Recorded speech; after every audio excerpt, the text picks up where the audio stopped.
Nacional de La Rioja. Estamos empezando este ciclo de conferencias que hemos organizado, los talleres 4 y 5 de la Escuela de Arquitectura, como una forma de aprovechar esta posibilidad que nos da la tecnología y resolver en parte el déficit que nos genera esta pandemia de no poder vernos la cara en los talleres. Entonces vamos a sumar virtualmente a un grupo de amigos, conocidos y destacados profesionales de la arquitectura y de disciplinas afines para que nos cuenten sus experiencias, su modo de trabajar, su modo de hacer y su modo de vivir la arquitectura. Como digo, este ciclo está compuesto por 9 conferencias que se van a dictar en este primer cuatrimestre, organizadas por mi taller, que es el taller 4, y el taller de Basilio Bomzuk, que es el taller 5. Estos 2 talleres se han unido en este proyecto para organizar este ciclo de charlas que con muchísima alegría me estoy inaugurando ahora. Y como el profe que va a hablar hoy y va a romper un poco el hielo es auspiciado de algún modo por la gente de quinto año, yo le voy a pedir a Basilio Bomzuk que lo presente y nos cuente un poco quién es este profe que nos va a hablar hoy día empezando el ciclo. Así que Basilio, adelante. Bueno, muchas gracias, Nano. Así es, este ciclo viene a ayudar a la formación de los estudiantes y realmente desde nuestra cátedra estamos congratulados de poder trabajar con la cátedra tuya en este año que seguramente va a ser sumamente interesante. Bueno, me pidió Nano que presentara, el arquitecto Arnaldo Vaca me pidió que presentara el disertante. Se trata del diseñador industrial Víctor Hugo Ciotti, diseñador industrial graduado en París, ha trabajado en estudios de diseño, arquitectura y urbanismo en Italia, Francia, Suiza, Alemania y Austria. En 2007 ha vuelto a Argentina, donde ha trabajado en el departamento de diseño de la empresa Lumenac, Iluminación Técnica. Ha sido director de diseño y desarrollo de la empresa La Forteza Sudamericana y el mentor de la iluminación a base de LED del Museo del Bicentenario. Es docente universitario en el área de diseño de productos en la Universidad de Palermo, donde dicta las materias Introducción a la Tecnología, Iluminación y Taller de Impresión 3D. Es docente también de la Universidad Tecnológica Nacional de Buenos Aires en el área de iluminación para la arquitectura. Ha integrado el jurado Janus de la Industria en Francia por 4 años consecutivos y ha obtenido 3 premios. IF Award en el Salón de Iluminación Biel de Frankfurt am Main y un premio Good Design en el Design Atheneum de Chicago. Hablando un poco de este es el currículum formal, pero también humanizándolo a Víctor que va a hablar, puedo decir que su formación comienza en la Escuela de Aeronáutica Jorge Newbery en Aedo, en la provincia de Buenos Aires, cuando las escuelas técnicas eran realmente muy buenas en este país. Ingresó a la FADU, Cuba, para estudiar arquitectura, aunque él estaba muy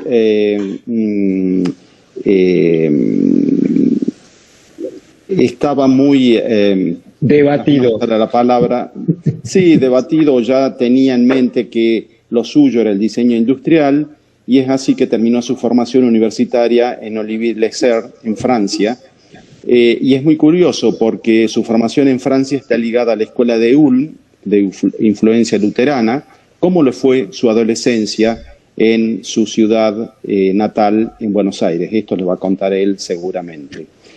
También tengo que decirles que Víctor habla 5 idiomas, castellano, italiano, francés, inglés y noruego, y un amigo en común me ha dicho que no hay francés que hable tan bien el francés como él. La verdad que no sé francés, así que no les puedo decir.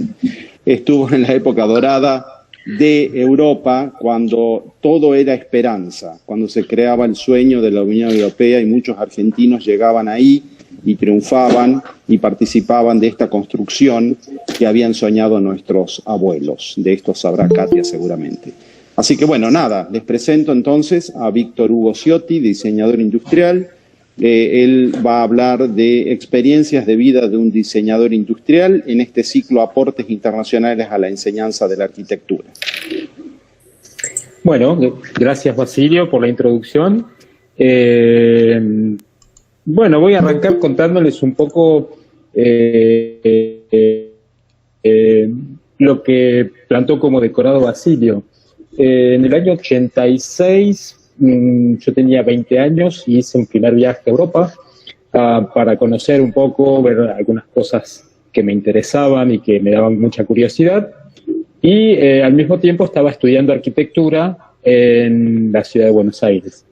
El primer año de la carrera de arquitectura y de diseño era un año en común, era el ciclo básico común, así que todavía tenía hasta finales de ese año changüí para cambiarme hacia un lado o hacia otro, y siempre estuve muy interpelado por esa escala intermedia entre el diseño industrial y la arquitectura. Al mismo tiempo, mi formación precedente de técnico aeronáutico me había forjado un poco un criterio de bastante afín de no poner nada que no fuera absolutamente necesario. Porque en aeronáutica, cuando uno pone un tornillo de más es peso de más y es más gasto. Más peso, más problemas. Entonces, eso ya medio como que me formateó la cabeza, ¿no? Al haber empezado la Universidad de Arquitectura, siempre me la pasaba en la hemeroteca viendo proyectos de arquitectura así notables y cosas por el estilo, pero también me interesaba siempre esa escala más minuciosa que era más pertinente al diseño. Y una vez que me fui a Europa a explorar un poco el panorama europeo, me di cuenta que había muchos estudios en Europa que trabajaban de esa manera, que abarcaban el proyecto no solo desde la escala de la arquitectura y lo que es la escala de las obras y las relaciones pertinentes a la obra, sino que se ocupaban también de hacer el interiorismo y de repente hacer también el diseño de interiores o los productos que iban a convivir dentro de esa arquitectura. Entonces empecé a interesarme y a seguir un poco ese filón, ¿no? Bueno, acá Katia, que es italiana, debes conocer un poco ese tipo de sensibilidad, que en los años 80 su mejor expresión se encontraba en Italia. Los años 80 y 90 Italia fue la meca del diseño. A nivel mobiliario, a nivel ropa, a nivel objetos de consumo también. Había un eslogan que flotaba por ahí que era lo bello cotidiano, decían los italianos. Nosotros tenemos que crear la belleza cotidiana. Entonces, toda la vida de los italianos está un poco embebida de esa manera de pensar, ¿no? Entonces, en aquella época Italia pasaba un buen momento económico también, las empresas eran muy performantes y había salones internacionales que se hacían de diseño que eran realmente deslumbrantes, ¿no? Todavía hoy en día lo siguen siendo, si bien el panorama del mundo fue desdibujando un poco las fronteras de los países, ¿no? La mundialización en un primer momento hizo que con la caída del muro de Berlín, por ejemplo, muchas empresas pasaran a producir en países de Europa del Este por tener un menor costo de trabajo. Y ya luego, terminados los años 90, 2000, muchísima producción llegó hacia China, como ya todos sabemos, y no termina de absorber trabajo que antes se daba en países de Occidente, ¿no? Entonces, para mí, que con mis 20 años miraba hacia Europa y Italia era una buena posibilidad de conseguir una buena experiencia, nada, hice valijas y me encomendé al destino y fui a probar suerte. Y bueno, esa suerte se dio con un poco de esfuerzo, no fue inmediato y fue bastante difícil al inicio, aprender un idioma y aprender cómo moverse en un lugar donde uno no conocía a nadie prácticamente.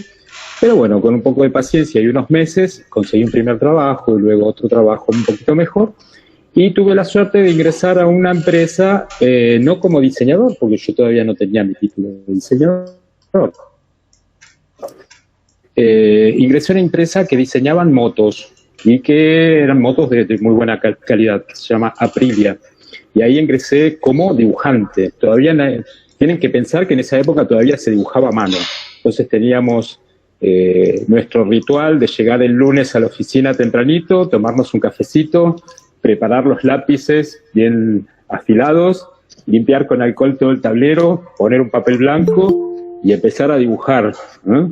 Con pistoleros, cuadras, con tecnígrafo, con esas cosas. Y esa fue una experiencia muy valiosa para mí, porque todo mi conocimiento previo de aeronáutica lo pude ir volcando ahí y lo pude ir convirtiendo de a poco en conocimiento de diseño. Como las motos son objetos netamente técnicos, todo eso de a poco se iba convirtiendo en diseño. Y si bien yo no era diseñador, mi mirada era esa, convertir mi saber previo en un nuevo saber. Bueno, eso hizo que con el tiempo obtenga un puesto de diseñador, si bien todavía no tenía mi título. En Italia todavía se valoraba eso del aprendizaje a través de la experiencia, y pude ir a trabajar en empresas de mobiliario contemporáneo. Y ahí pude empezar a aprender ya no tanto los aspectos técnicos de las cosas, sino los aspectos más estéticos y más sensibles. Y los debates sobre, por ejemplo, el uso del color, la proporción, los materiales, un uso un poquito más lujoso de los materiales y más permisivo, no tan estricto así como podría ser en un ámbito un poquito más técnico. Entonces, ahí estuve trabajando en algunas empresas también de muy buen nivel, y cuando ya me sentí como seguro para poder dar otro salto y tomar otro desafío, que era buscar una ciudad donde terminar mi carrera, porque en Italia tenía muy buena experiencia, pero se me hacía complicado estudiar y trabajar. Más que complicado, prácticamente imposible, porque la universidad se da solo a la mañana. Así que empecé a imaginar dónde quería ir a terminar mi carrera, y bueno, las ciudades que me apetecían, grosso modo, eran Nueva York, Londres, Barcelona, que en ese momento se estaba convirtiendo en una capital de diseño también, y París. Entonces me hice una listita de pros y contras de esas posibilidades, y terminé optando por París porque yo me había lanzado un desafío de llegar al año 2000 hablando 5 idiomas, y siempre el francés me fue antipático de aprender en la escuela. Entonces dije, bueno, tengo que ir a París porque es la única manera de aprenderlo. Y así que me lancé hacia dirección París, hice mi equipaje, lo envié por el tren y llegué a París un día conociendo prácticamente nadie. Tenía una amiga nada más que me había alquilado un pequeño departamento ahí. Y París también es un mundo un poco extraño, porque si bien todo el mundo está muy conectado y funciona de la misma manera, París es medio un mundillo aparte. La arquitectura en París no está tan relacionada con la construcción como en otros países, sino que viene un poquito más de la mano de la decoración. Una fuerte impronta de lo que fueron grandes estudios de inicio del siglo XIX, de decoradores famosos, de arquitectos academicistas.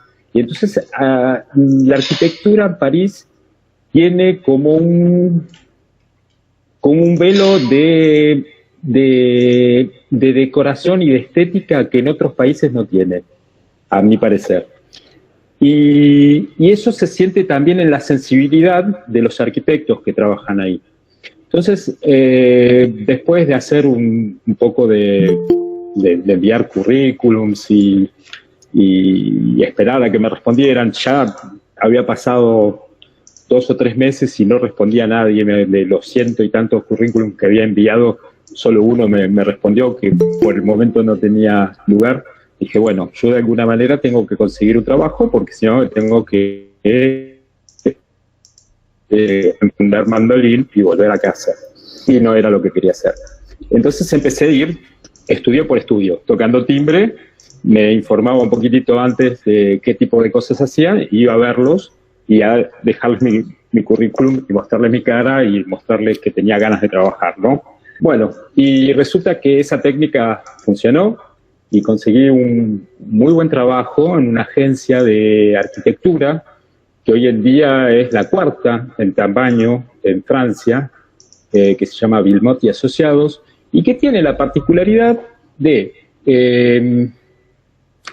atender clientes muy ricos, por un lado, y la otra particularidad es que toca todas las escalas del diseño, porque proponen urbanismo, arquitectura interior, diseño y diseño gráfico.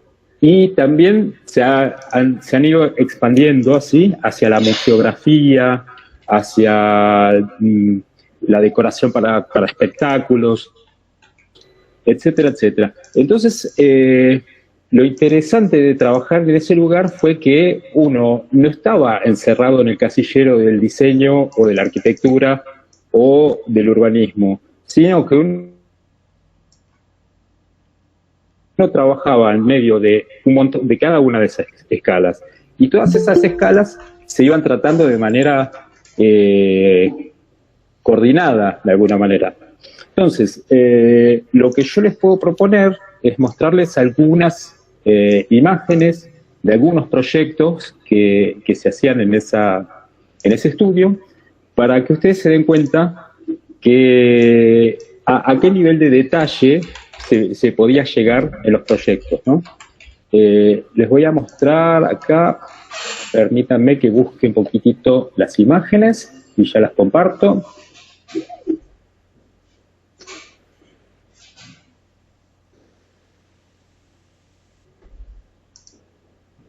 A ver.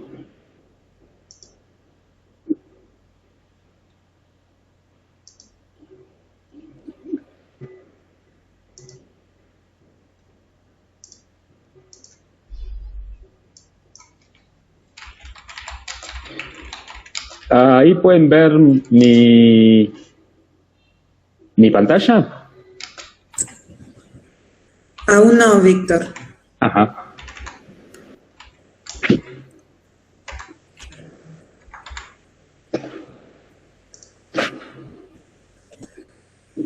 Ahora sí. Perfecto.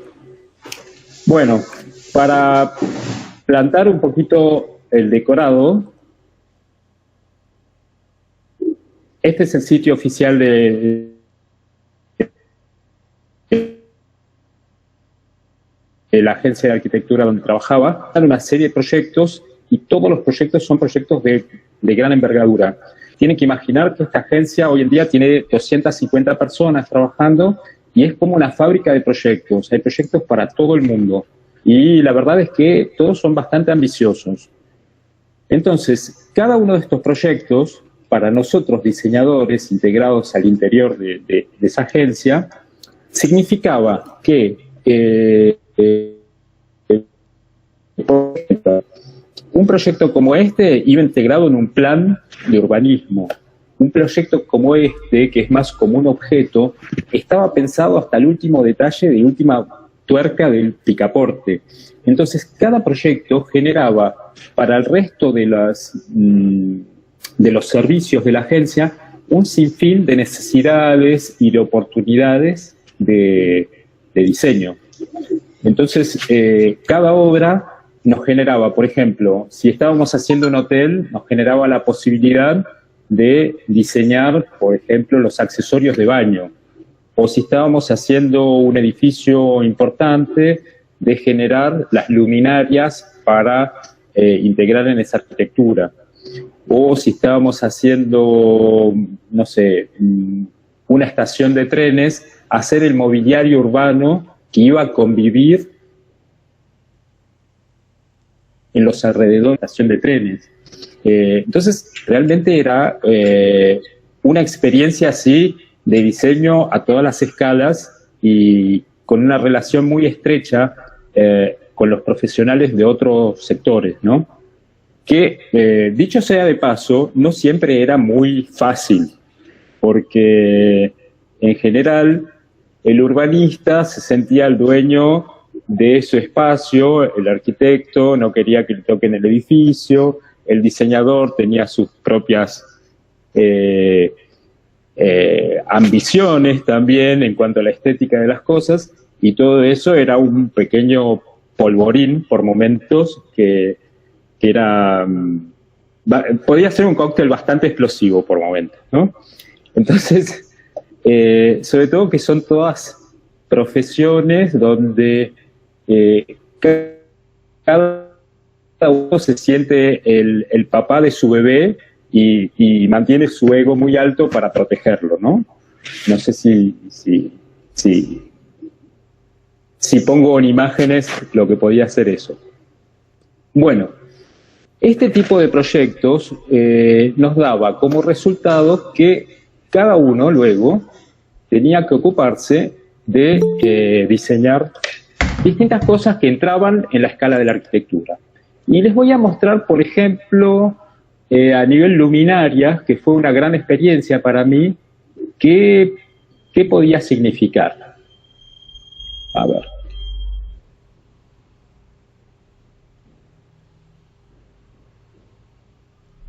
Denme un segundo, que se abre la presentación.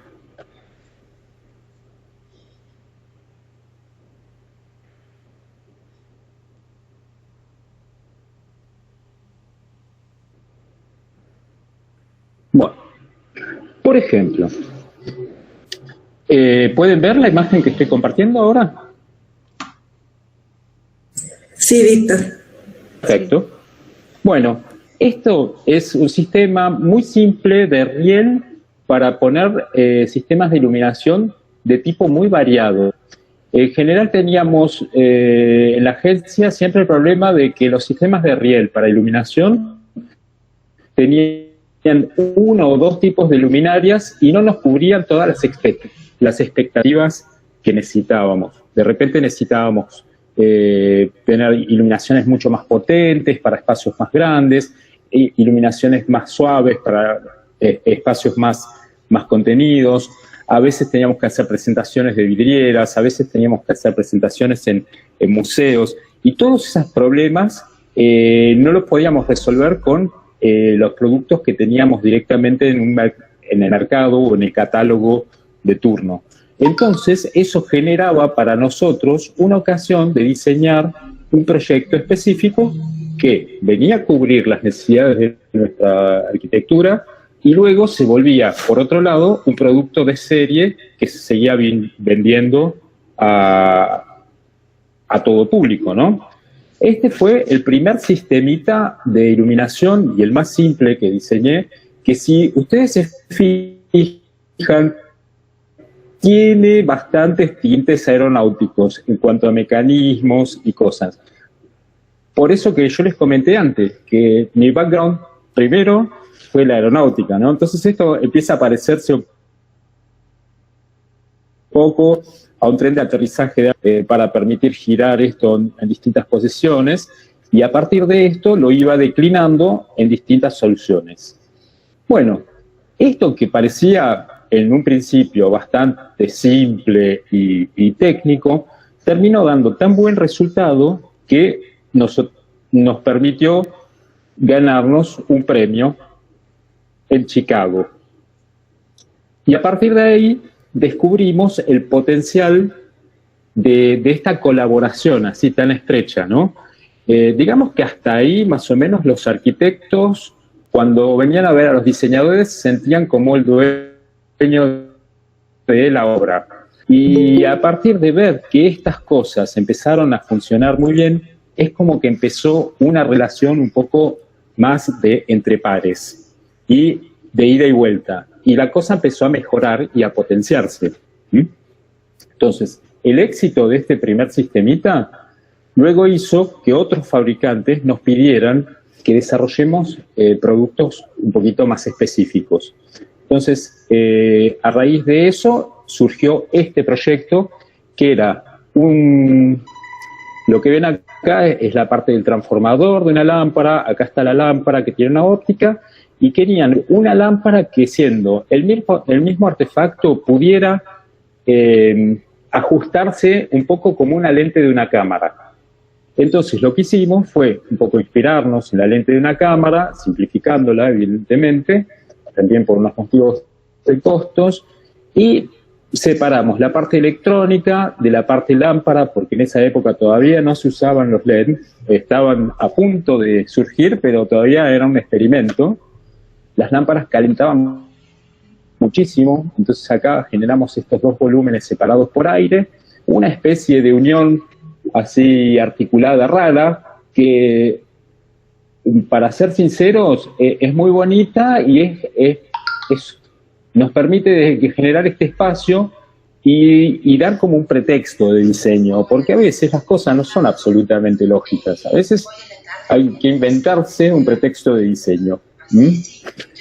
Y acá todos estos dientes son una especie de radiador que hacen que el calor generado por la lámpara se emane por acá y no llegue a la electrónica. Y acá tenemos un recortador de haz, así como si fuera un aparato de fotos, que permite darle una forma al haz de luz. Esto se usa mucho en museografía, cuando uno quiere, por ejemplo, encuadrar un cuadro, valga la redundancia, y que quede perfectamente iluminado y que todo el contexto alrededor esté en sombra. Acá hay una especie de lente que se podía agregar o no para afinar el haz o ampliarlo. Y acá esta especie de canuto negro sirve para que uno cuando mire la luminaria no quede deslumbrado con el haz de luz. O sea, el haz de luz sucede acá dentro de este canuto y yo no lo veo. Entonces, esta era la imagen así conceptual de este producto. Y ahora vamos a ver en qué se convirtió. Este es el objeto real, que es bastante similar. Para ser sinceros, es bastante raro que un producto entre el croquis inicial y el producto final quede tan poco deformado, porque siempre ustedes tienen que imaginar que entre esta imagen conceptual y este producto terminado pasan, grosso modo, 9 meses de debates, modificaciones, reuniones, ingeniero que objeta alguna parte o que pide alguna modificación, etcétera, etcétera, y el producto se va como transformando. ¿Vieron como cuando ven un auto que es un concept car y cuando sale el modelo a la calle, sí, queda algo de ese concept car, pero la verdad que no se parece tanto. Bueno, que entre el concept y el producto final haya tan poca diferencia es realmente un gran logro. Entonces, este sistema, que era muy polivalente, y la gente lo encontraba interesante por esta especie de pivot medio raro, venía a cumplir esta función de una iluminación un poco más exquisita, ¿no? Más de museo, más de salas de galerías de arte. ¿Por qué? Porque era un artefacto caro, pero muy polivalente y que iluminaba con una enorme precisión. Esto estaba hecho por una empresa suiza-alemana, donde la precisión era la palabra de orden. Para darles una idea, cuando uno va a un salón profesional y va a Italia, la palabra de orden que escuchan en los pasillos es bello, bello, bello, bello. En italiano, bello, bello, bello, bello.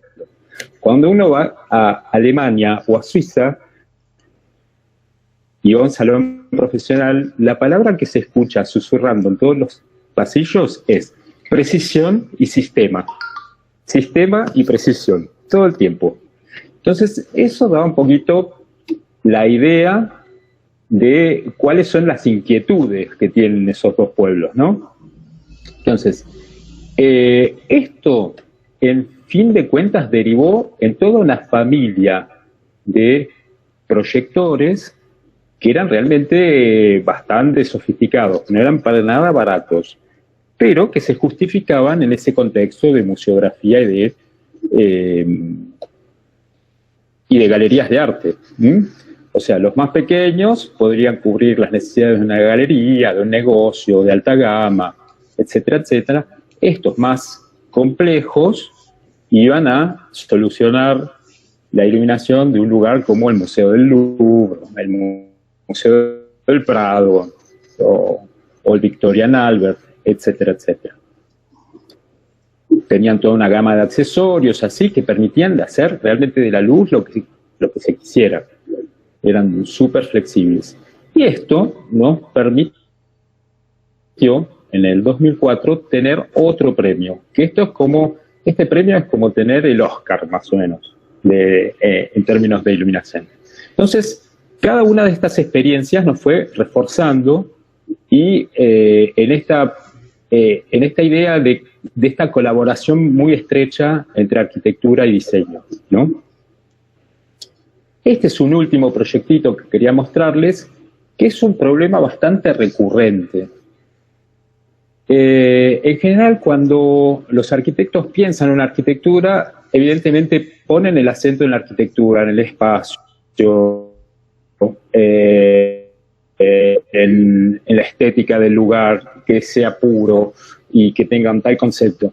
Y en general tienden a olvidarse de lo que es el tendido eléctrico para poder hacer una buena iluminación después. Entonces, con este producto, justamente, renegando un poco con los colegas arquitectos, imaginamos un producto que era como una especie de canal que se embebía en la arquitectura y luego, una vez que el canal estaba instalado y la obra terminada, podíamos venir y clipsarle por dentro a ese canal que ya estaba integrado y cableado los artefactos que necesitáramos, del tipo que fuera, fluorescente, halógena, LED, dimerizable, no dimerizable, muy potente, medianamente potente, con un haz estrecho, con un haz amplio.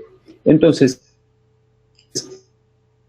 de haber previsto el canal nos permitía después tener una gran flexibilidad al momento de equiparlo.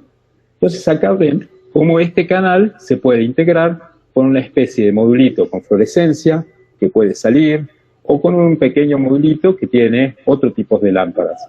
Acá este cabezal que gira y sale se puede equipar con 10 tipos de lámparas distintos, por ejemplo.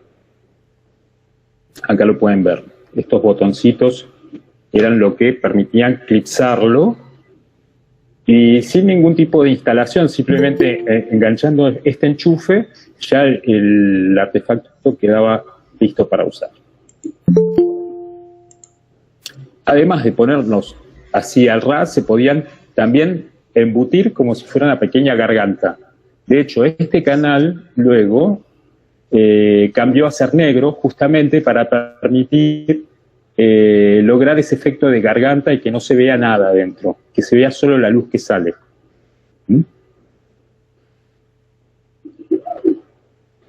Y acá ven una reunión típica con todos los croquis a la mano, de cada uno decidiendo desde la parte comercial, el gerente de ventas, hasta la parte de los ingenieros, y con el diseñador, evidentemente, que tiene que salir corriendo a hacer croquis y hacer pruebas y tratar de encontrar las soluciones. Esto no es para nada un proceso corto. ¿Y por qué hago hincapié a contarles esto? Porque a diferencia que en Argentina, en Europa los proyectos de arquitectura y el equipamiento nacen juntos. Entonces se llega al final con todo al mismo tiempo.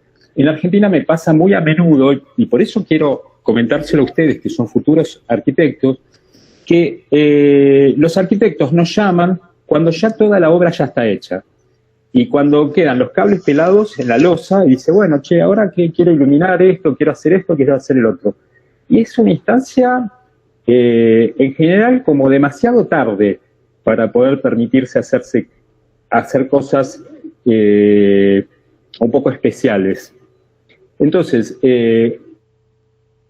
me parece bueno que levantar esta cuestión, porque ustedes, futuros arquitectos, tendrían que pensar que este tipo de intervenciones, imaginarlas a la base del proyecto, cuando ya más o menos tienen el concepto claro y van a empezar a hacer los planos y los detalles, ahí habría que consultar a los especialistas de cada rubro. Y cada rubro puede ser decoración, equipamiento, hoy en día informática también es importante, las redes, etcétera, etcétera. Porque si no, después sucede que una vez que la obra ya está casi terminada, faltan 3 meses, y llamas a que te hagan un proyecto de equipamiento o de iluminación, termina siendo un poco un parche. O se termina haciendo lo que se puede y no lo que se debe. Entonces, los resultados no son lo mismo. Vamos a ver acá. Vamos a cambiar de PowerPoint y les voy a mostrar otra cosita. No sé si hay preguntas a esta altura que quieran consultar y después seguimos un rato más.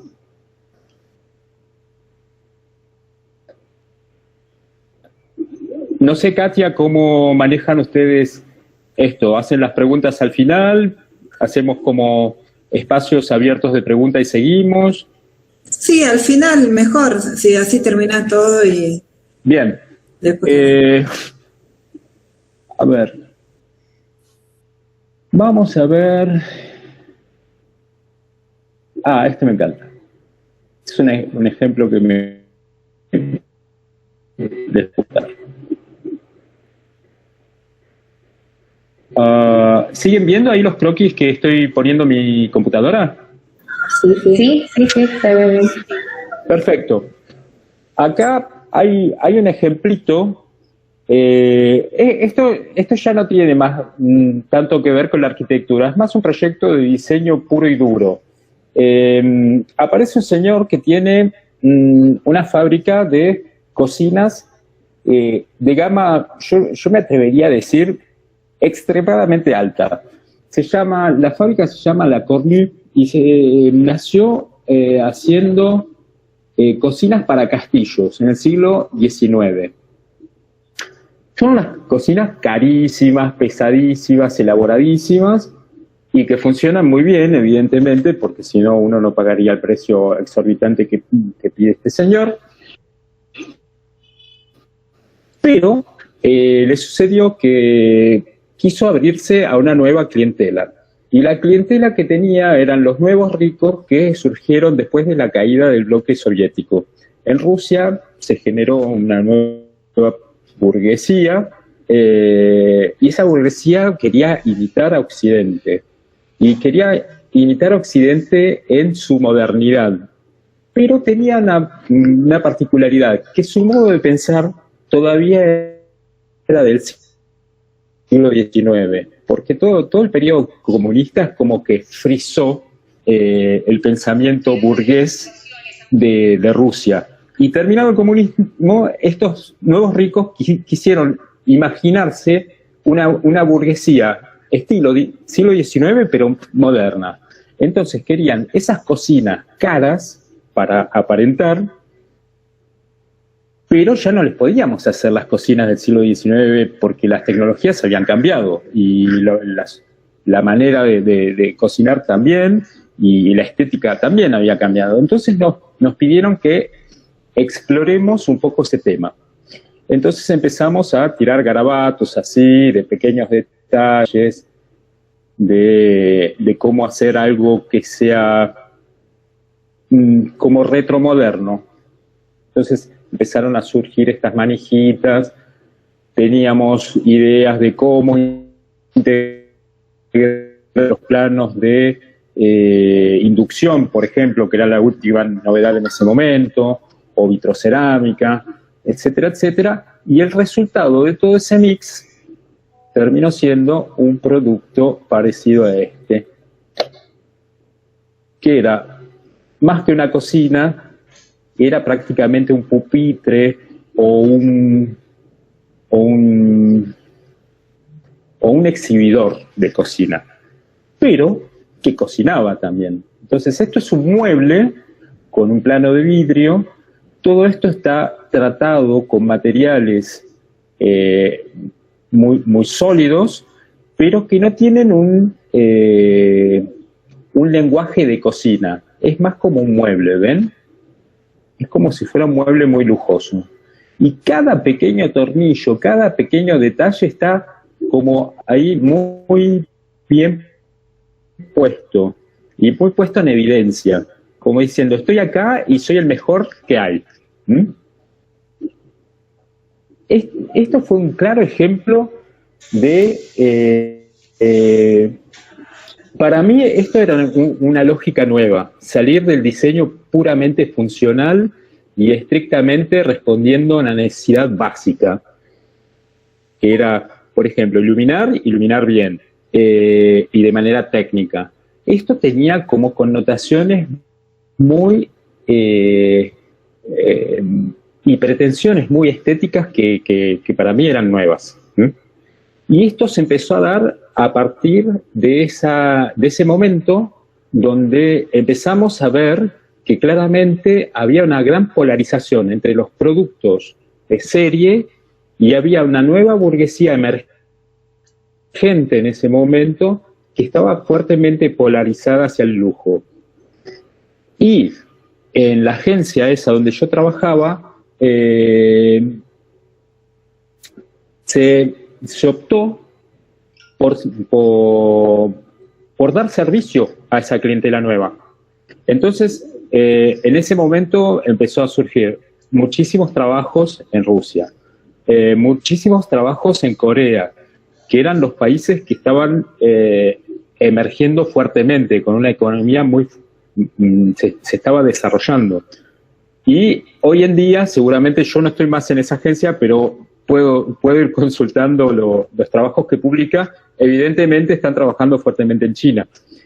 Y nada, este señor, el dueño de la agencia, tuvo esa viveza de entender eso y decir, bueno, esto es lo que yo sé hacer y voy a dar servicio a este tipo de gente. Puede gustar, puede no gustar. A veces, cuando yo hablo con colegas, dicen, bueno, sí, pero eso es medio un poco como caprichitos. Pero bueno, son caprichitos que mantuvieron en vida una agencia por años y años, y que nos permitieron hacer proyectos de una envergadura increíble y de una calidad increíble. O sea, son caprichitos que terminaron siendo realidades bien concretas y generando mucho trabajo. Así que, bueno, puede gustar, no gustar, tiene su lado defendible y entendible también. En cuanto a mí, eso me brindó una gran experiencia. O sea, empezar a poder trabajar sin el apriete del presupuesto te permite de poder explorar cosas nuevas, ¿no? Y esas novedades después, con el tiempo, se van democratizando de alguna manera. Porque siempre pasa que uno va en estos sectores, por ejemplo, como abriendo una brecha y generando una estética, y después las segundas marcas te van copiando y eso se va un poco banalizando, ¿no? Entonces, este señor entendió que él tenía la capacidad y la posibilidad de entrar en ese nicho y de generar como una especie de apertura hacia nuevas cosas. Entonces, eso fue también una experiencia muy interesante. No sé, yo diría que tenemos todavía unos minutos ahí. Me gustaría que escuchar algunas preguntas de ustedes para poder contarles así algunos detalles más, ¿no? Lo que quise hacer fue plantar un poquito el decorado. en realidad historias para contar hay para largo y tendido. Así que si alguno tiene alguna inquietud o cosa que quiera que les comente, aprovechemos este rato para hacerlo. Hola, buenas tardes. Buenas tardes.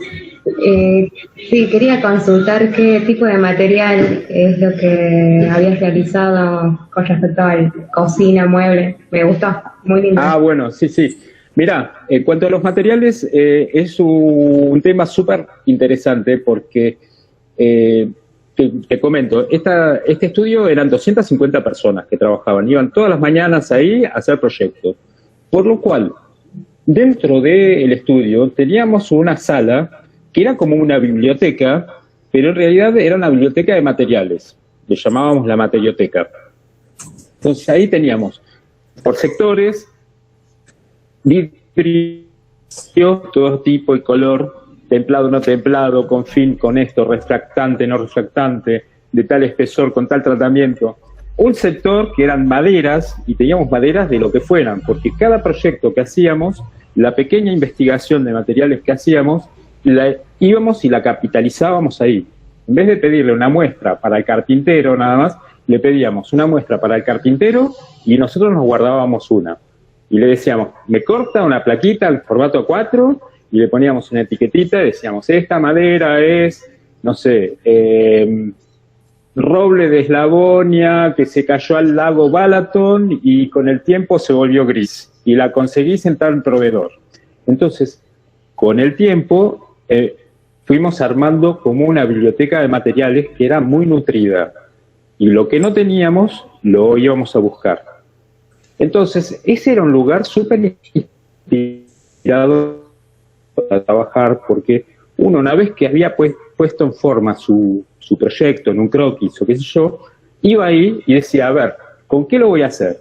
Lo voy a hacer con esta madera, con esta piedra, con este vidrio, con este acero, con tal pintura, y no sé, y un poco de cañas, de verde, de plantas. Era un lugar que era realmente el motor de inspiración de muchas de las soluciones que encontrábamos.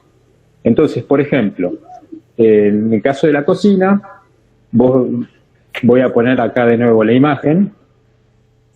Una ventana. Esta. Fíjate que todo esto es fundición de hierro. ¿Por qué? Porque las cocinas antiguas que hacía este señor, que eran de fundición de hierro, y ahora te las voy a buscar por acá, eran como el leitmotiv de su marca. A ver, ya te voy a mostrar una versión clásica de eso.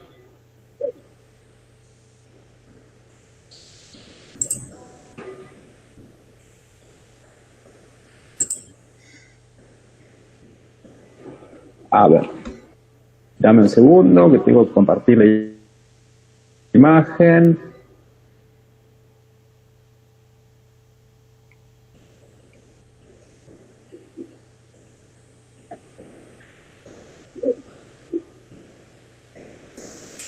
Después, Víctor, te preguntan si puedes hablar un poco de tu proceso de diseño. Ah, bueno, esa es la caja negra, es más complejo. Esto era la cocina de Chateau que te comentaba antes, es esto. Fíjate que es todo perfilería metálica y mucho bulonazo, mucha manija gruesa. ¿Por qué? Porque está hecha a escala de un castillo. Esto es casi la puerta de entrada de un castillo hecho cocina. Entonces, utilizando un poco estos materiales, teníamos que generar una estética contemporánea. Entonces, ¿qué hicimos?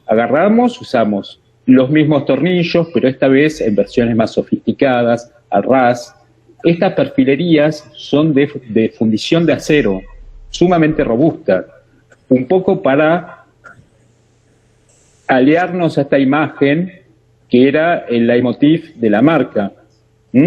Las manijas también son manijas extremadamente robustas, pero repensadas en términos contemporáneos, un poco más pulidas, más lisas. Esta manija también, en vez de ser de bronce o de acero, le hicimos de acero inoxidable, pulida, con una textura mate, para que esto tenga una connotación como más moderna y más, un poquitito más técnica.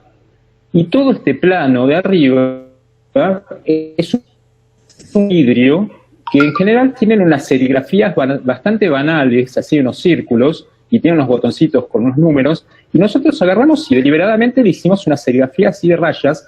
¿Para qué? Para quitarle ese lenguaje de cocina. Esto ya no es más una cocina, es un mueble. Entonces, no sé si respondí un poco a tu pregunta. Sí. Me encanta. Sí. Suena un poco...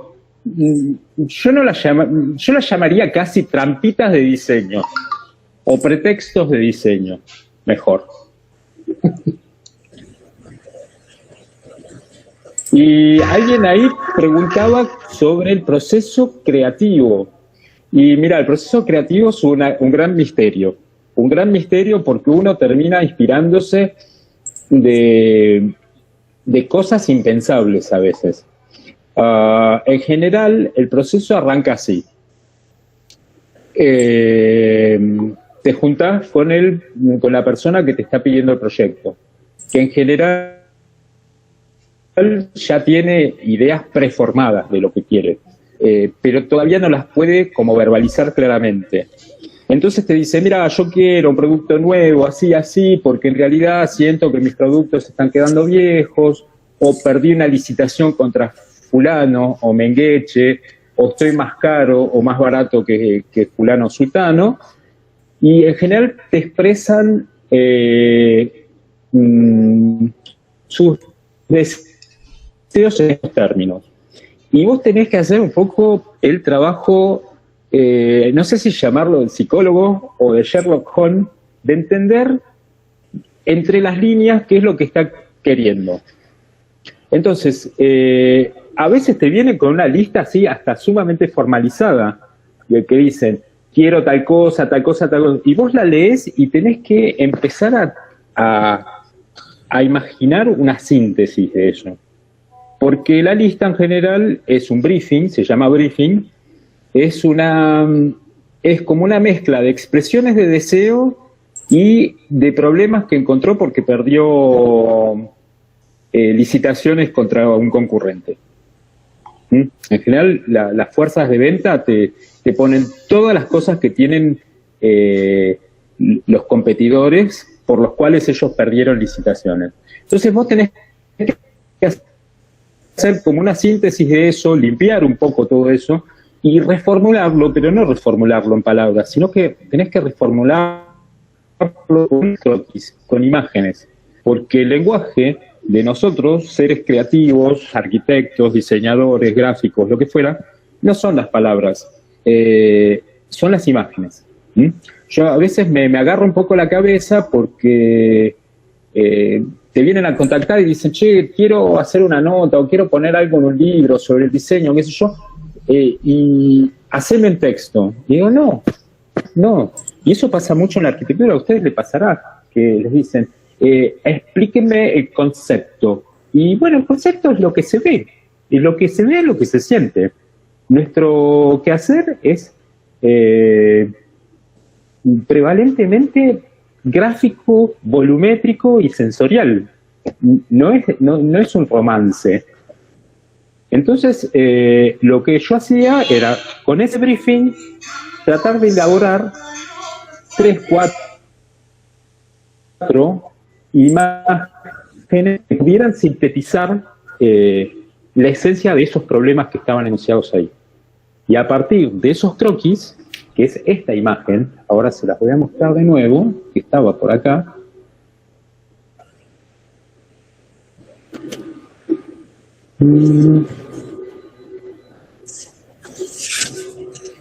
Deme un minuto porque mi computadora está un poco viejita y necesita su tiempo.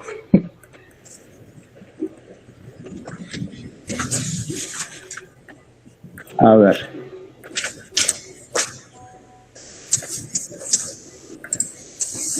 Este señor me está diciendo todos los problemas que encuentra contra sus competidores. Y las respuestas son croquis. Croquis con pequeñas anotaciones. Y hay, miren, toneladas de croquis. Esto es una reunión de una... mucha gente que decide, muchas pruebas y muchos croquis, hasta encontrar un terreno de entendimiento en común. Y a partir de ahí, tal vez podemos empezar a poner las cosas en forma, en palabras y en prototipo. O sea, el proceso creativo es un proceso que dispara para todos lados al inicio. Y es un proceso, en un primer momento, divergente, donde hay que explorar soluciones y disparar ideas, y a veces las más absurdas, porque a partir de las ideas más absurdas, por contraposición y por debate, se va llegando a una razón. ¿Sí? Entonces es un proceso que es divergente en un primer momento y luego es convergente, porque hay que empezar a formalizar eso y que tenga una razón de existir. Entonces, se dice que el proceso creativo es una caja negra porque no se sabe muy bien de qué está hecho y es un proceso divergente y convergente. No sé si respondí a tu pregunta.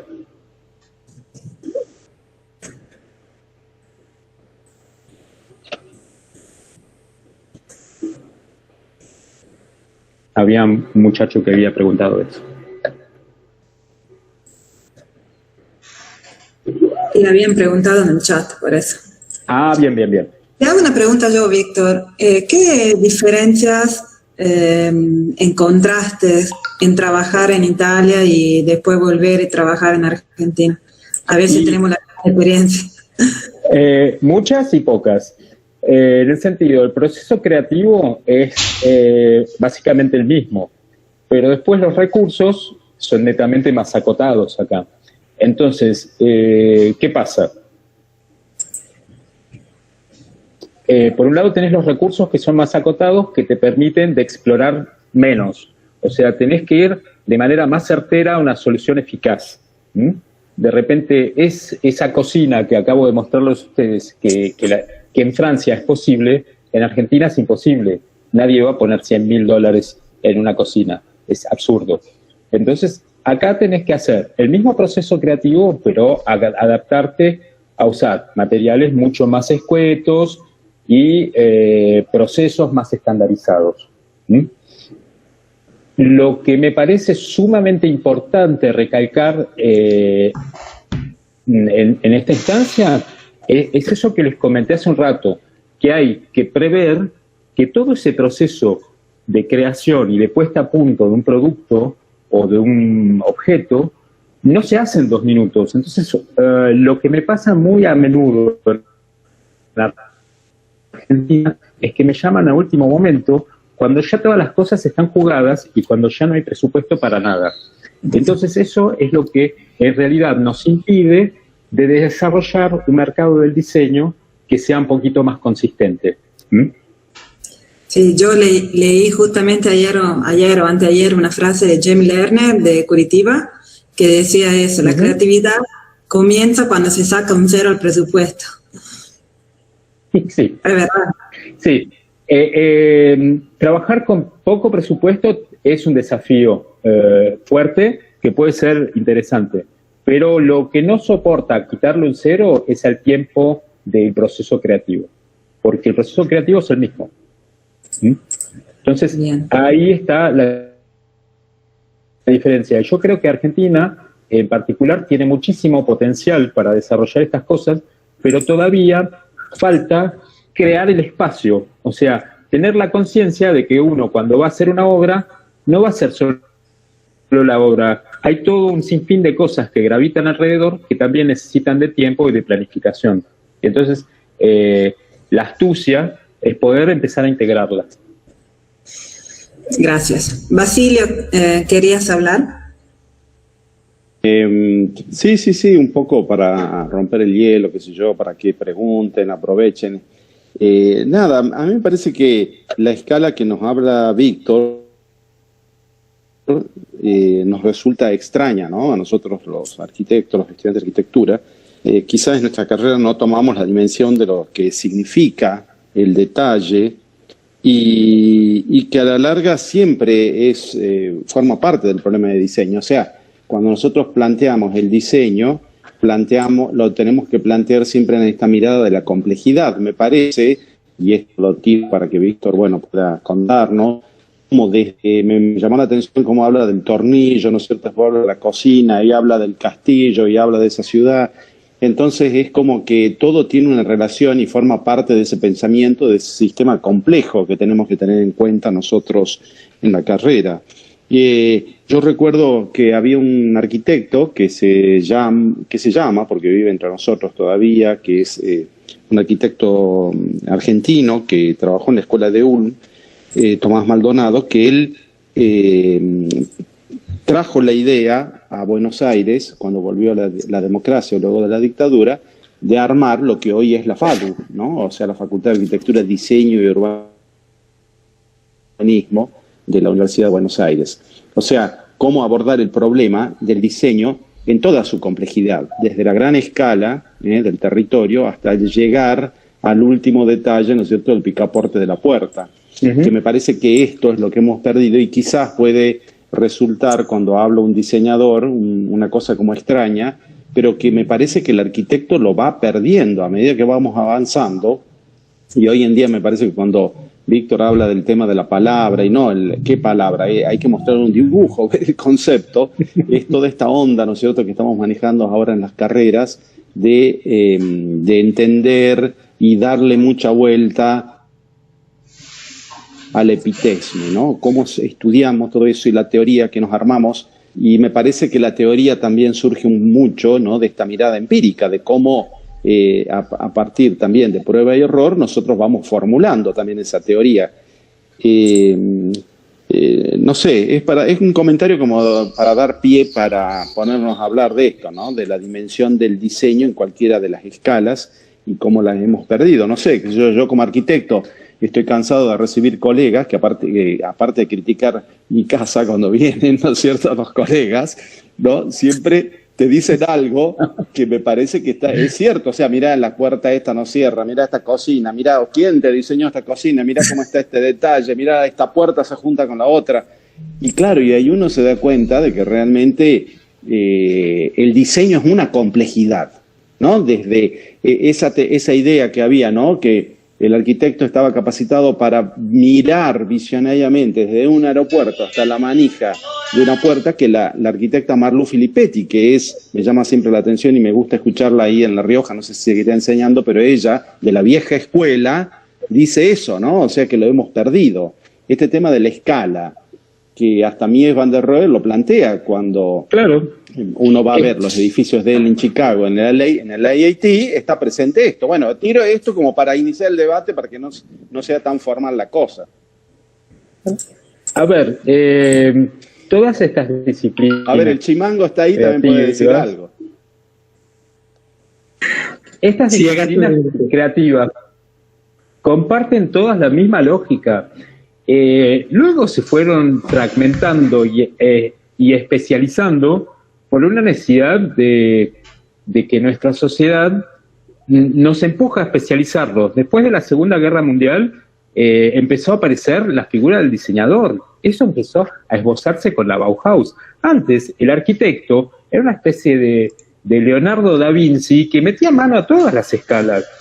Y hoy en día eso todavía está presente en algunos países, por ejemplo, como Francia, como Italia, que tienen una fuerte tradición de eso. Entonces, en Italia vos vas y el arquitecto decide la arquitectura, el tornillo que se va a poner el picaporte y tal vez el catálogo de la marca del producto que vende la empresa que está diseñando. Y mete mano a todas esas escalas indistintamente, tal vez no con la especificidad de un gráfico, de un diseñador, pero tiene como una visión orientadora.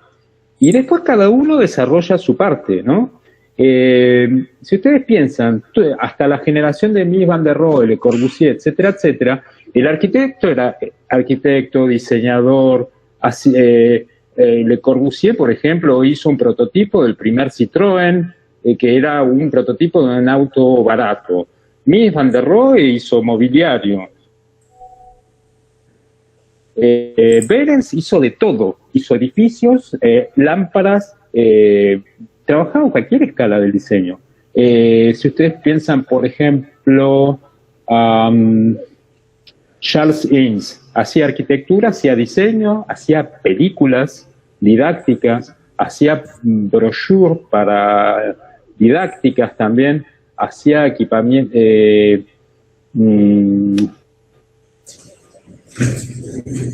pabellones para exposiciones.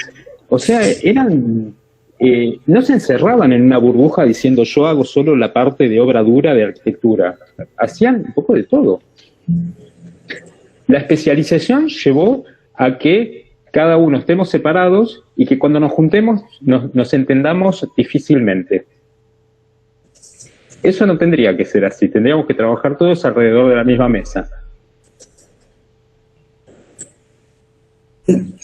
Virginia, ¿quería decir algo?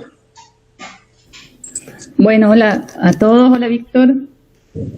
Súper interesante la charla y de hecho se me ocurre escribir algo con un título que diga desde el castillo a un tornillo, porque pasamos por un montón de temas y de conceptos, desde que una cocina no se parezca a una cocina, de que una lámpara tenga un nivel de una mínima expresión a máxima exigencia técnica, y por ahí nos preguntamos, ¿qué queda por diseñar?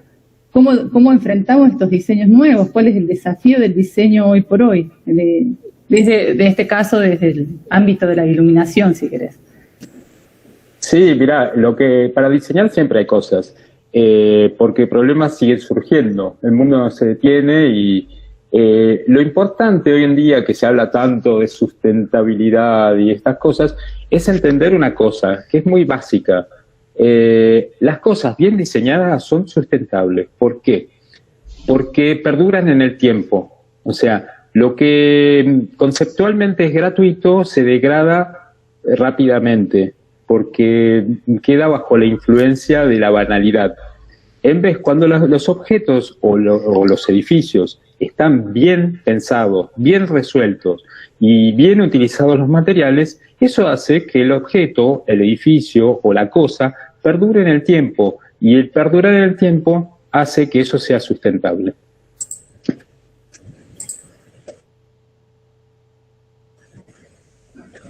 Y el desafío hoy en día es, con toda esta virtualidad, es que mismo los objetos y los edificios y las cosas tangibles se están desmaterializando. Entonces hay que pensar desde esa óptica. Se está desmaterializando. Y nosotros tenemos que pensar la parte dura, lo que no se desmaterializará. Muchos objetos y cosas hoy en día se volvieron servicios. Yo antes tenía un iPod con música, ahora tengo un servicio, tengo Spotify. Lo que antes era un objeto, hoy es un servicio. O sea, tal vez lo que esté pasando es que esté apareciendo una nueva escala del diseño, que es el diseño del servicio.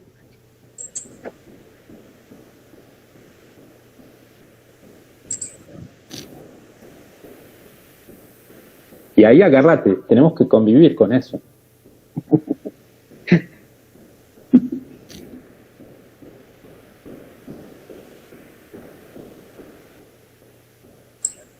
¿Alguien más que quiere preguntar algo? Buenas tardes. Sí, quería hacer una consulta. En un momento usted había mencionado algo del proceso del diseño, de la concepción de la idea.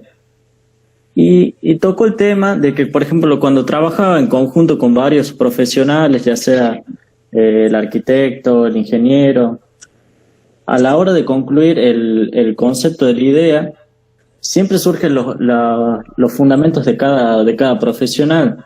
Y sí, quizás eso mencionaba que del croquis al producto final, es como que no era muy difícil llegar tal cual al primer boceto, digamos, del croquis, por así decirlo.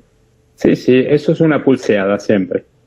Mi duda era, de acorde, digamos, a toda la trayectoria que tiene usted y, digamos, de todo lo que vivió, más o menos, ¿qué consejo nos daría en el día de mañana como futuros profesionales para tener en cuenta?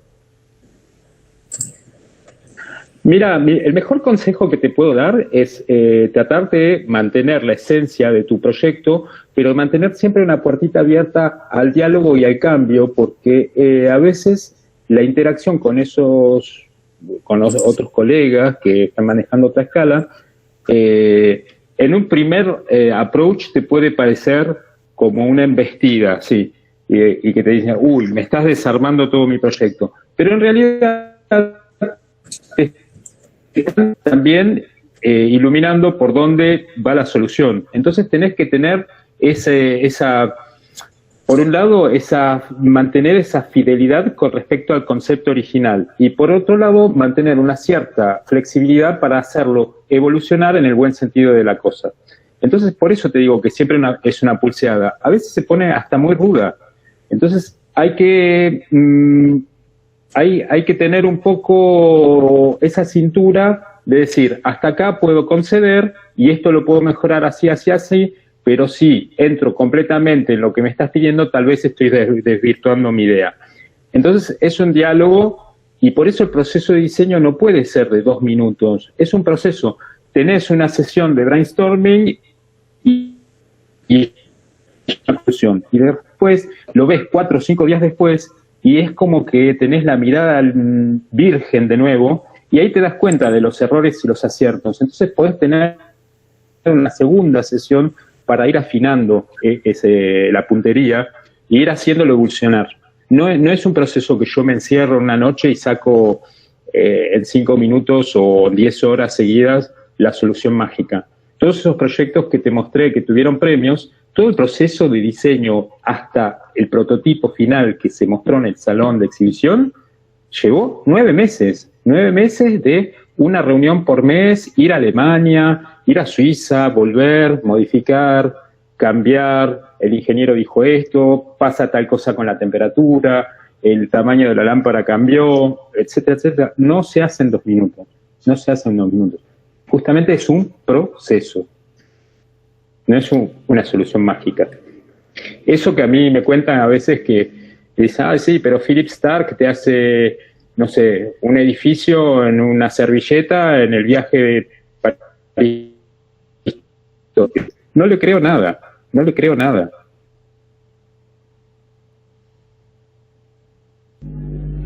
Y si lo hace, seguramente el edificio no está bueno.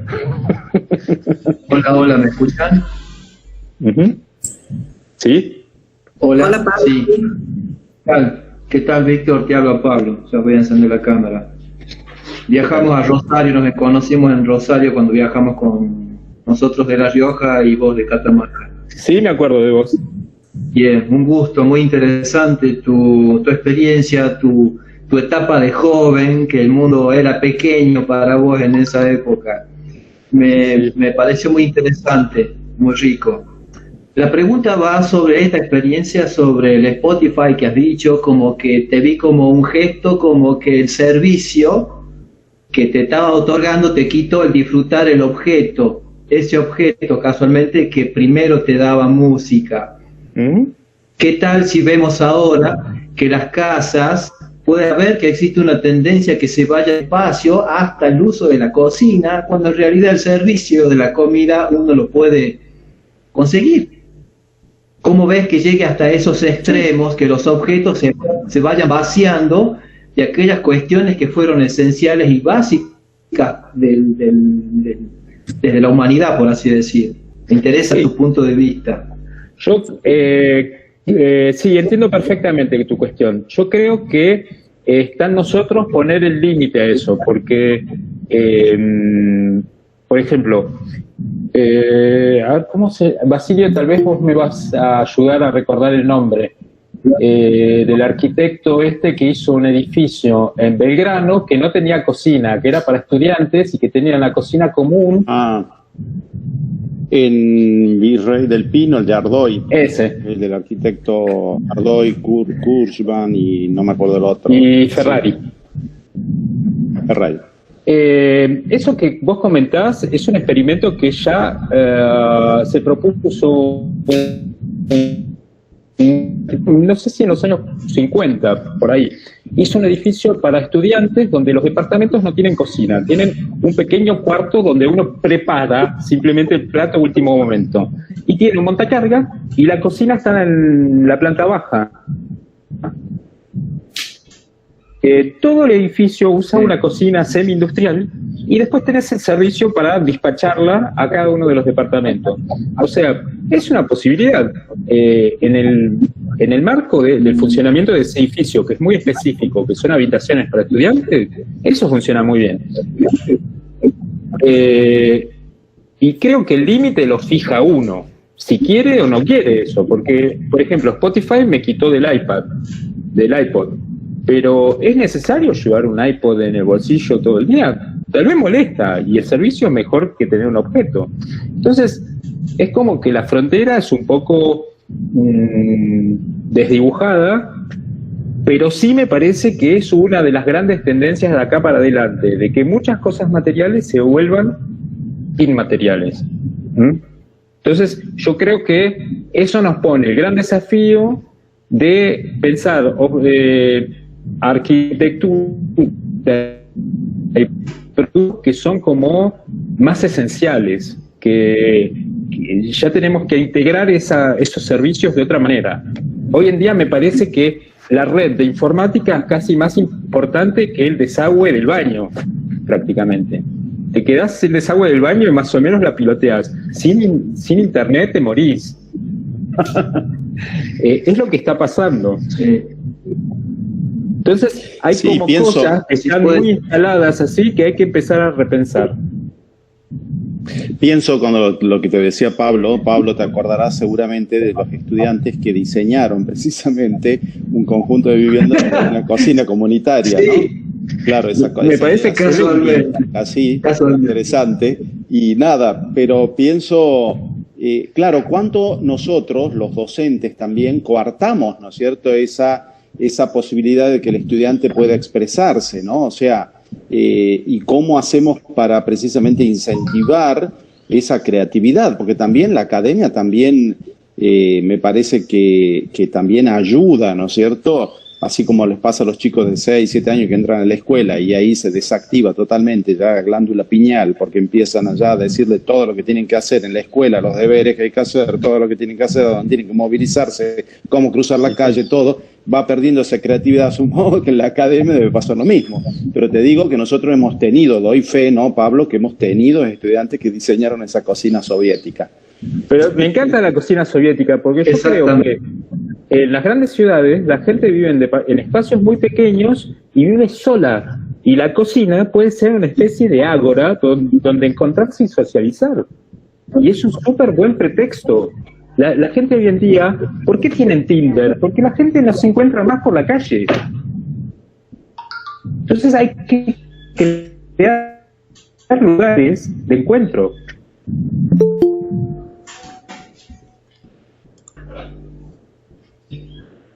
Acá Vecina Allende me dice los departamentos de 20 metros cuadrados de París. Yo cuando llegué a París vivía en departamentos de 13 metros cuadrados. Imaginen lo que es una habitación de hotel. Y ahí tenía una kitchenette, un microbaño y toda mi vida.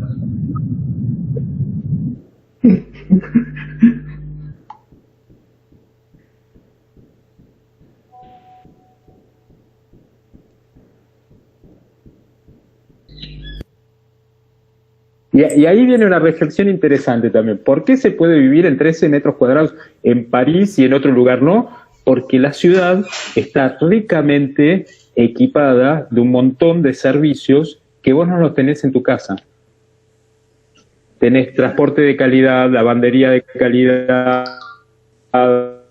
de calidad, espacios públicos de calidad y equipados con lugares para juntarse con los amigos. Es muy común ver estudiantes en París festejando su cumpleaños en el puente en la Sena.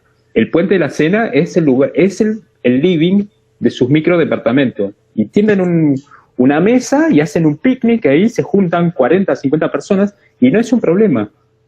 París tiene esos espacios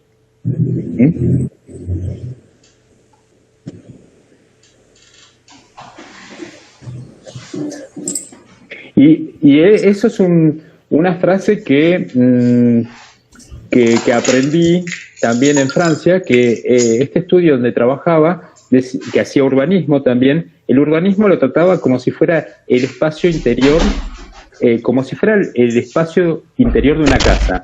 Los lugares urbanos eran pequeños salones, pequeños lugares de encuentro, pequeños lugares así tratados de esa manera. Era la arquitectura interior de las ciudades, le llamaban.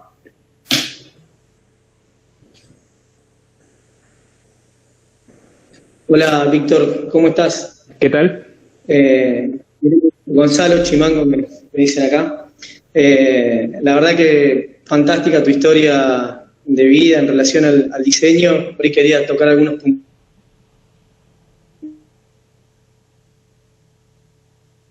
puntitos, reflexionar con vos. Creo que hay algo como para que los chicos, viendo tu historia, pueden reflexionar, que es una cuestión actitudinal. Vos en un momento dijiste, agarro mis maletas y me lanzo, ¿no? Creo que ese paso es importantísimo, porque te abre un abanico de posibilidades en donde creo que luego de tu experiencia el mundo se te hace un poco más chico, y por ahí quizás si no viajás o no estás en contacto, como que lo ves inmenso, y hay tantas posibilidades que son maravillosas, y creo que tu experiencia puede alentar a ellos a dar ese paso, a dar ese salto. Hay muchos que no tienen compromisos, que no están atados a nada en esta instancia, y es el momento para soltar y experimentar y conocer el mundo. Uno no sabe a dónde te puede llevar. Así que, bueno, primero fantástico, me parece muy grato que estés transmitiendo esto. Y luego otro punto que dijiste, que creo que es un poco el centro de la cuestión, que es el tiempo. Todo quizás radica en el tiempo y cómo lo empleamos y de qué manera, o sea, a qué lo dedicamos. Hoy nuestra sociedad vive a una velocidad tan alta que hoy pensar resolver una vivienda en más de 2 meses es como te tardaste mucho.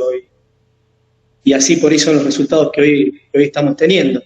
Entonces creo que también está buena esa reflexión de veía los detalles de tus proyectos, de tus obras concretas, y son maravillosos. O sea, cuando uno le dedica el tiempo a resolver minuciosamente algunos puntos, el resultado es bárbaro. Y por ahí hoy estamos como muy atrapados en esa velocidad de resolver todo en 2 minutos y entregarlo, y luego la obra termina resolviendo lo que el proyecto no resolvió, y así termina siendo una especie de Frankenstein. Que bueno, que también es un aprendizaje eso, pero bueno, me quedaba con esos 2 puntos que creo que son importantes para destacarlos, y bueno, agradecerte por todo esto que estás comentando. Sí, es verdad que nuestro mundo se acelera a una velocidad donde es como difícil mantener el tranco, ¿no? Justamente se acelera, y de ahí nace la necesidad de que cada métier se especialice, ¿no? Que cada uno se concentre en lo suyo. Y lo que digo es que, si bien es verdad lo que vos decís, que te piden en 2 meses que todo esté resuelto, y que a veces 2 meses no son suficientes, lo que es importante es darse cuenta de que tal vez uno solo no puede resolver todo en 2 meses, y poder armar como un pequeño equipo desde el vamos, y que cada uno se ocupe de una parte de manera coordinada. Creo que esa es la única que funciona en este momento. Cuando vos ves las obras de calidad que se hacen hoy en día, es porque atrás hay un equipo consistente de gente que estuvo pensándola desde el vamos y de manera coordinada. Porque si no, lo que pasa es que la arquitectura termina siendo un render, ¿no? Vos tenés el render, van y lo hacen, y después vemos cómo salimos adelante. Y bueno, eso también se ve, y eso no tiene chance de perdurar en el tiempo. Yo me quedo, por ejemplo, acá en Catamarca, a veces damos vuelta con Basilio y es inevitable hacer comentarios sobre la arquitectura, etcétera, etcétera, y decimos, Catamarca se está volviendo todo un tinglado, porque todas las obras que hacen son tinglados disfrazados de Durlock, y eso va a construir una ciudad que va a ser un desastre. En 20, 30 años van a quedar tinglados decrépitos, y eso no genera ciudad, no genera ciudad. Lo mismo que los country para mí son un tumor, son una patología urbanística. ¿Por qué? Porque son un no lugar que se los maquilla de lugar. El día que se les cae el maquillaje, van a volver a ser un no lugar. Te compran un terreno bajo, te lo disfrazan con un poco de equipamiento y de arbolitos y te lo venden caro. Dentro de 30 años eso vuelve a ser un bañado. Obvio que de nombre le ponen altos del piripipí, porque eso es estrategia marketing. O sea, eso es marketing, no es buena ciudad o buena arquitectura. No, tal cual. No sé, es mi humilde opinión. Bien.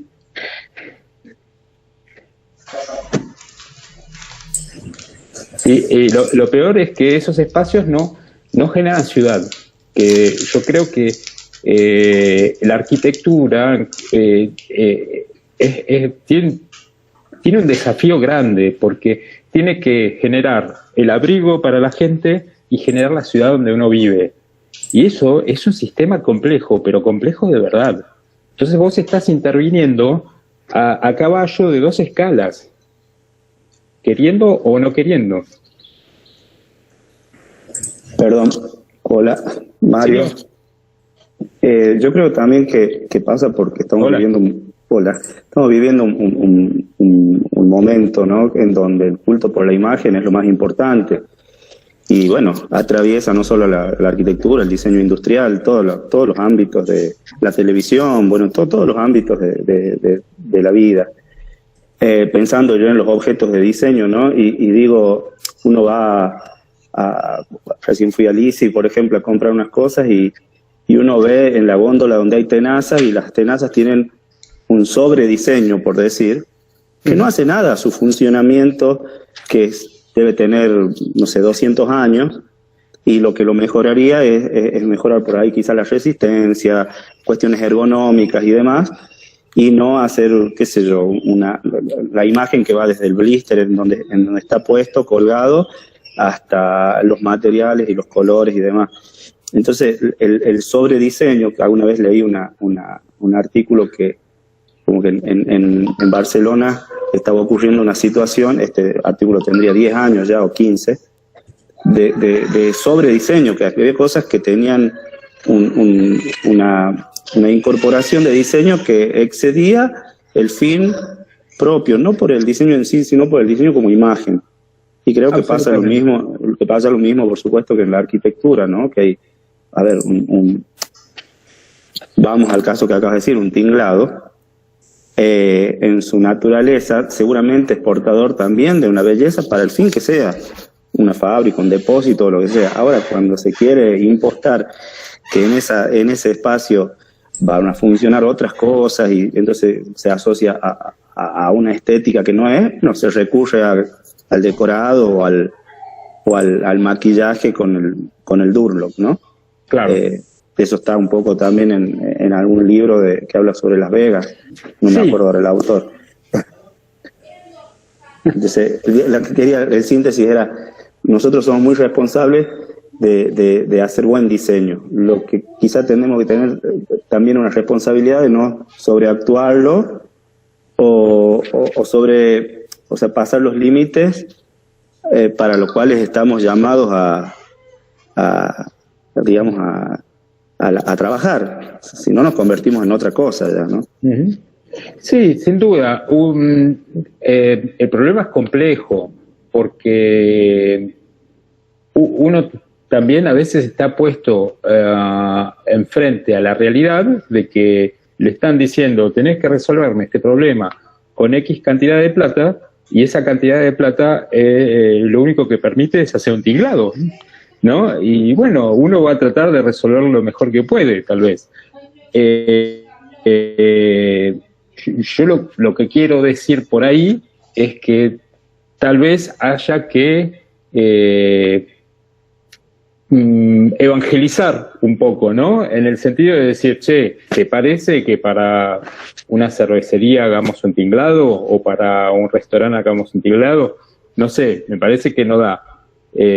Tratar de abrir el diálogo y poner la cosa en otra perspectiva.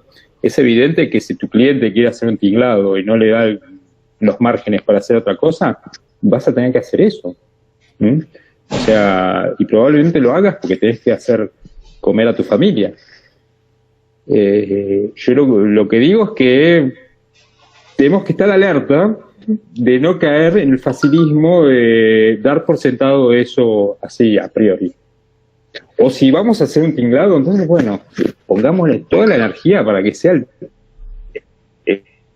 el tinglado más copado que exista, que tenga un motivo de existir y que esté bueno. Claro, exacto. No sé, me viene en mente ahora, hablando de esto, la arquitectura de Glenn Murcutt. Son tinglados de uso de campo, pero le buscó la vuelta para que se vuelva arquitectura. Claro, cuando nosotros vemos arquitectura utilitaria y descubrimos que en los detalles constructivos de hace 150 años hay una belleza, que redescubrimos hoy, digamos, y no estaban hechos para aparentar alguna cosa u otra. Por eso digo, un tinglado que sea parabólico, que hoy lo vemos un poco con desprecio, seguramente en algún momento encontraremos alguna clave o alguna cuestión portadora de belleza. De hecho, hay un arquitecto que estuvo, Gerardo Caballero, que trabajó mucho sobre eso, porque dice, mi entorno, yo cerca del Rosario está lleno de eso y es mi contexto, ¿no? Y hizo un quincho en base a eso. Me parece que es una cuestión de honestidad. Claro, creo que la palabra es eso, la honestidad, que la cosa esté pensada de manera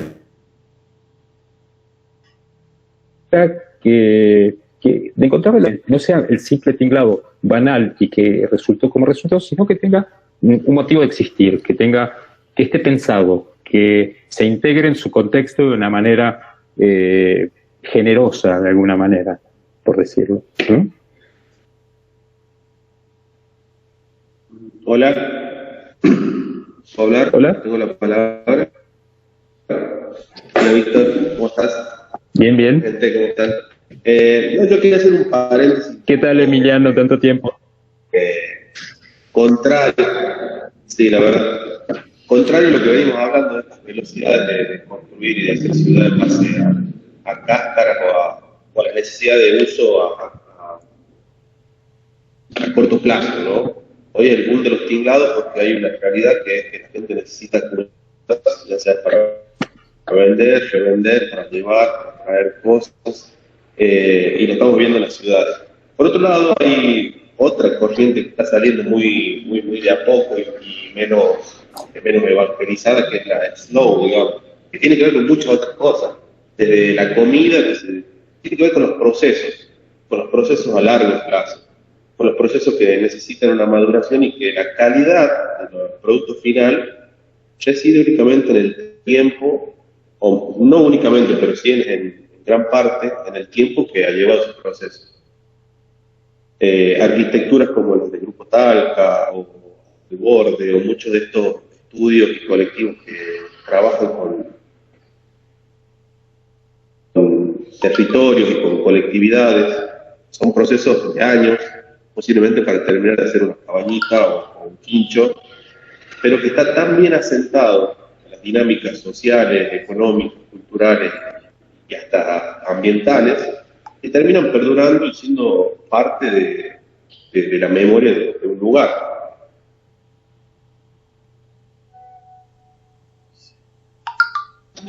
No sé, un de la masa madre, no solamente con hacer un pan que es de altísima calidad y se digiere mejor, y tiene que ver con un montón de descubrimientos que hacen que seamos conscientes de lo que comemos, que se producen con procesos acelerados, básicamente te hacen mal al organismo.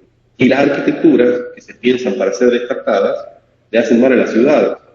Creo que va un poco más allá de un ejemplo simplón, sino que son como movimientos que podemos ir atando en distintos puntos de la sociedad mundial y vamos a encontrar con un movimiento de lo slow, de lo tranqui, de tomarnos nuestro tiempo, de la calidad y otra cosa que es el capitalismo, el liberalismo voraz de consumir y de tirar, de consumir y de tirar. Nada, un poco creo que también hay que utilizar eso, ¿no? Los tiempos que hoy por hoy la economía no nos permite tomar para proyectar, como decía Gonzalo. En un mes tenés que tener una casa lista y posiblemente la casa que proyectes sea una cagada, o por lo menos no sea ni el 50% de la mejor casa que vos podés proyectar. Para alguien se te tomar un tiempo más para pensar, para investigar. Creo que el énfasis está en el proceso y lo dejo acá. Y hay otra cosa que viene asomando así a grandes pasos, es una revolución silenciosa, que es la construcción de casas por impresión 3D. Yo, por ejemplo, estos últimos años, en la escala del diseño, la impresión 3D revolucionó un poco las cosas. Y bueno, ahora esa tecnología está definiendo sobre las otras escalas. Están empezando a aparecer impresoras 3D para hacer casas en cemento, en adobe, en cerámica, en distintos materiales. Y la verdad es que todavía está en un estado un poco experimental, embrionario, algunos prototipos, etcétera, etcétera, pero creo que por ahí se viene también una mini revolución importante, porque nos guste o no, el mundo se polarizó tan fuertemente que para el común de los mortales vamos a tener productos cada vez más que se van a tener que fabricar más rápido, y los súper ricos se van a poder permitir las cosas a la vieja escuela. Pero el mundo está muy fuertemente polarizado.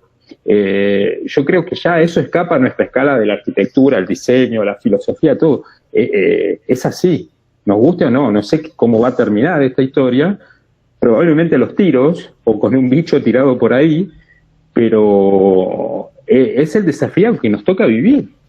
O sea, tenemos que empezar a vislumbrar para dónde va la cosa. Y yo creo que uno de esos horizontes es la impresión 3D en arquitectura. O sea, todo lo que es arquitectura así de